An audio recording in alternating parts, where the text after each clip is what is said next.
போதும். எஸ், கர்த்தர் சொல்லுகிறார், உன் தேவைகள், உன் வீட்டில் ஆகார குறைவு இருக்காது என்று கர்த்தர் வாக்கு பண்ணுகிறார். நிச்சயமாக நீங்கள் வாழ்ந்திருக்க கர்த்தர் உங்களுக்கு உதவி செய்வார். அருமையான எட்வர்ட் பிரதருக்காக ஜெபிக்கிறேன். Praise Lord pastor, praise Lord brother Anto பிரதருக்காக ஜெபிக்கிறேன். வேர்ட் இஸ் காட் பா, கர்த்தருடைய வார்த்தை என்கிற தலைப்பில் இருக்கிற சுகோதனுக்காக ஜெபிக்கிறேன்.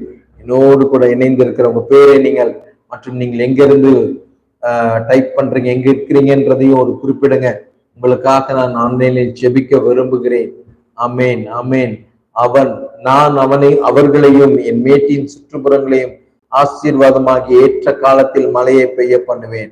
ஆசீர்வாதமான மழை பெய்யும் என்று கர்த்தர் எசேக்கியேல் 34 அதிகாரம் 26வது வசனத்தில் கர்த்தர் சொல்கிறார். எவ்வளவுதான் நாம் முயற்சி பண்ணாலும், எவ்வளவுதான் நாம் பிரயாசப்பட்டாலும் ஆசீர்வாதத்தை தருகிற தெய்வம் அவர் மட்டும்தான்.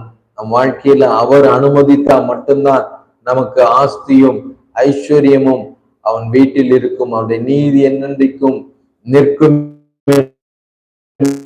வசனம் சொல்கிறது. உங்க வீட்டில் நிலைத்திருக்க வேண்டுமா? ஆண்டவருடைய கிருபை வேணுங்க, ஆண்டவருடைய தயவு வேண்டும், ஆண்டவருடைய கரங்கள் உங்களுக்கு நேராய் கரம், பாதுகாப்பின் கரம், பலப்படுத்தப்பட்டு உழைத்துக் கொண்டிருக்கிற ஒவ்வொரு தேவ பிள்ளைகள் வாழ்க்கையிலும் என் தேவன் ஒரு அபரிவிதமான ஆசீர்வாதத்தை, என் தேவன் ஒரு இயற்கைக்கு அப்பாற்பட்ட விதத்துல அவங்க வாழ்க்கையின் சூழ்நிலைகளை கர்த்தர் நீர் மாற்றுவதற்காக நான் நன்றி செலுத்துகிறேன். நான் நன்றி செலுத்துகிறேன். ஒரு தேவ மகிமை, தேவ பிரசன்னம், தேவ வல்லமை, தேவ கிருபை எல்லா மனிதர்களும் நன்றாய் சம்பாதிக்கக்கூடிய பலனை கர்த்தர் தருகிறார் என்று வேதம் சொல்லுகிறது. ஐஸ்வர்யத்தை சம்பாதிக்கக்கூடிய பலனை கர்த்தர் தருகிறார். ஆமென் சொல்லி பெற்றுக்கொள்ளுங்கள். சம்பூர்ணமாக சாப்பிட்டு திருப்தி அடைந்து உங்களை அதிசயமாய் நடத்தி வந்த உங்கள் தேவனாகிய கர்த்தருடைய நாமத்தை துதிப்பீர்கள். என் ஜனங்கள் ஒருபோதும் வெட்கப்பட்டு போவதில்லை. ஆமென். நீங்க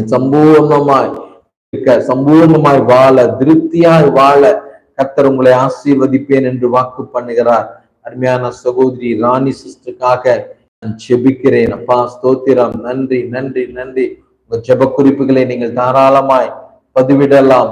உச்சிதமான கோதுமையினால் அவர்களை போஷிப்பார், கண்மலையின் தேனினால் உன்னை திருப்தியாக்குவேன். ஒரு திருப்தி இல்லாத சூழ்நிலையில ஒருவேளை யாராவது இதை கேட்டுக்கொண்டிருப்பீர்களானால் நிச்சயமா இருக்கிறதை வைத்து திருப்தி பட கர்த்தர் உங்களுக்கு உதவி செய்வார். அது உங்க வாழ்க்கையில அநேக மாற்றங்களை, சந்தோஷங்களை, சமாதானத்தை கொண்டு வரும் என்பதில் மாற்றம் இல்லை. அருமையான சொர்ணகுமார் பிரதற்காக ஜெபிக்கிறேன். ஹெல்த் ப்ராப்ளம் அப்பா, அவர் ஹெல்த் இஷ்யூஸ் எல்லாம் மாறட்டும்பா. ஸ்தோத்திரம். வியாதியை உன்னிலிருந்து விளக்குவேன் என்று வாக்கு பண்ணியிருக்கிற தெய்வம் எல்லா வியாதியும் அப்பா மகனுக்குள்ள இருந்து, சரீரத்துக்குள்ள இருந்து வெளியேறட்டும் என்று இயேசுவின் நாமத்தில் கட்டளையிடுகிறேன். ஸ்தோத்திரம். நாம் அனுபவிக்கிறதற்கு சகல வித நன்மைகளையும் நமக்கு சம்பூர்ணமாய் கொடுக்கிற ஜீவனுள்ள தேவன் மேல் நம்பிக்கை வைக்கும். நமக்கு எல்லா அதிகாரத்தையும் கர்த்தர் கொடுத்திருக்கிறார். நாம் சம்பூர்ணமாய் இருக்க, நாம் எல்லாவற்றையும் அனுபவிக்க, சமாதானமாய் வாழ, நம்பிக்கையாய் வாழ தேவன் மேல் ஒரு நம்பிக்கை உங்களுக்குள் இருக்குமானால் கண்டிப்பா வேதம் சொல்லுகிறபடி உச்சிதமான கோதுமையினால உங்களை கர்த்தர் போஷிப்பார். கண்மலையின் தேனினால் கர்த்தர் உங்களை திருப்தியாக்குவார். நீங்கள் போகிற இடங்களில் எல்லாம் ஒரு அனுகூலமான சூழ்நிலைகளை என் தேவன் உருவாக்குவேன் என்று வாக்கு பண்ணுகிறார். நம்புற ராஜா தாவீதின் திறவுகோலை உடையவர்.